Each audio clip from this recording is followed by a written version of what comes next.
झलकियां बहुत अच्छी देखने को मिल रही है। तो आप लोग इस ठंडी के मौसम में तालियों स्वागत भी नहीं करते भैया, के स्वागत कीजिए ताली में, या तो मन को बढ़ाते रहे, इसी तरह अपनी कलाओं को दिखाते रहे। तो लीजिए आप लोग तालियों से स्वागत कीजिए।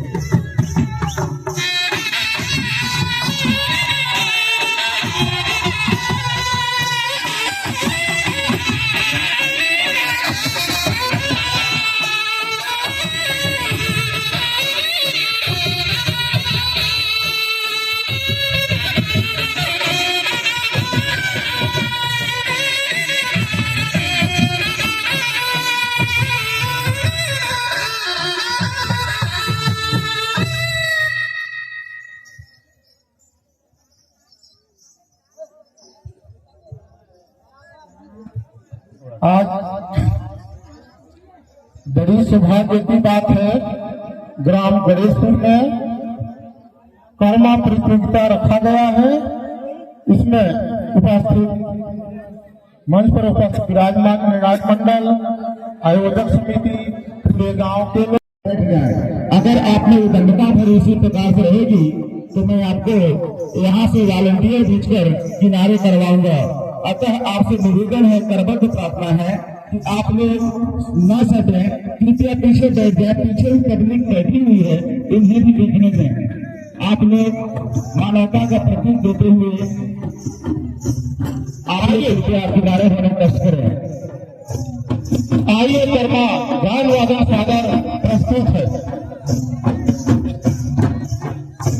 आप लोग वीडियो शूटिंग करने वाले, आपसे निवेदन है किनारे हो जाए।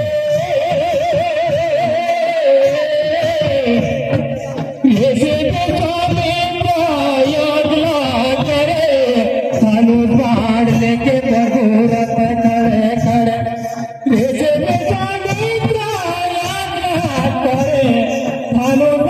लेके भगूरत खड़े खड़े, लेके भगूरत खड़े खड़े।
लेके खड़े खड़े,